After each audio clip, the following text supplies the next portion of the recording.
So, DJI's latest worst kept secret, the Action 2 camera, is now official.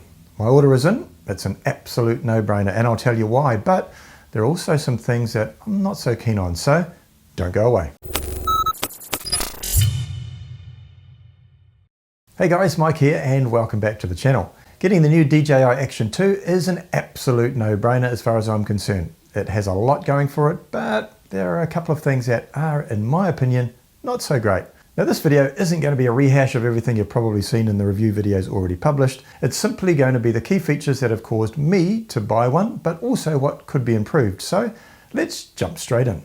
First up, the size. I love the small form factor. I really love the GoPro Session, and in the videos I've seen so far, I cannot believe how small the Action 2 is. I know it was going to be small, but that thing is tiny. Why is that important? Well, it means you have no excuse for not taking it with you by popping it in your bag or pocket.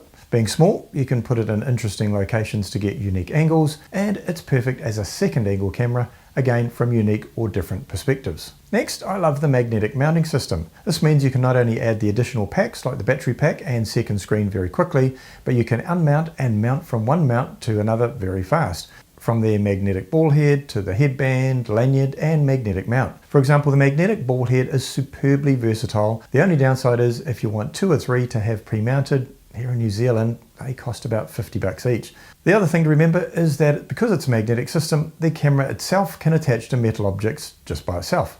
I'll test that out when I get it to see how far you can push it. Next, I love the resolution options. 4K 120 is nuts. 1080p 240 is nutser, and in general, more than good enough for anything I want to film. So, a good amount of choices, but not too many choices. However, when it comes to field of view, I would have liked a couple of additional options. It is set at 155 degrees, super wide field of view, but if I wanted to use it for vlogging pieces, it would have been good to have a slightly narrower field of view to choose from.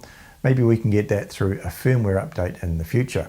Now, I do love the back screen on the back of the camera. I love the Session for a lot of the reasons I mentioned before due to its form factor, but the lack of a screen did make it trickier to operate, so the inclusion of a screen is great. And not only that, you may not know that it provides haptic feedback when you press a button. Very cool. I like and dislike that it has internal memory.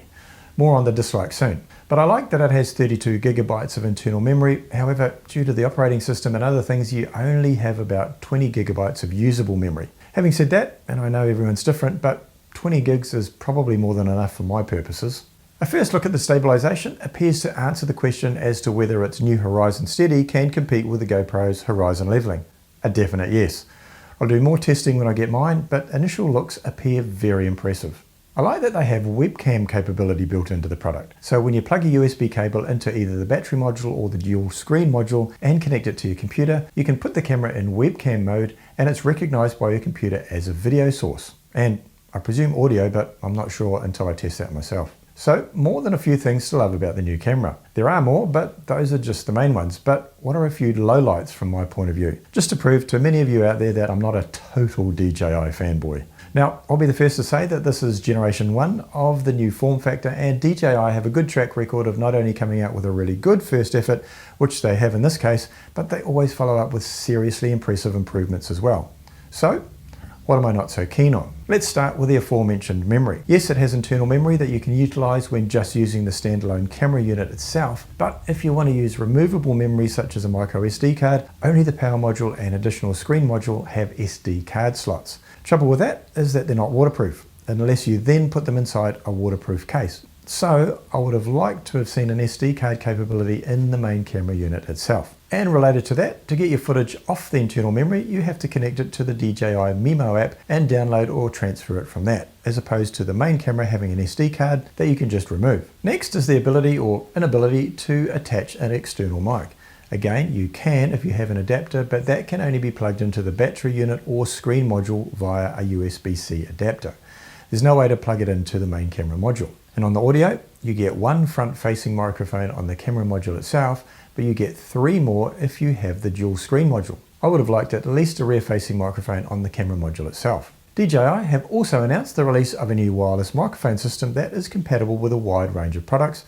Another video on that coming soon. You can buy the camera in 2 configurations, the power combo or the dual screen combo.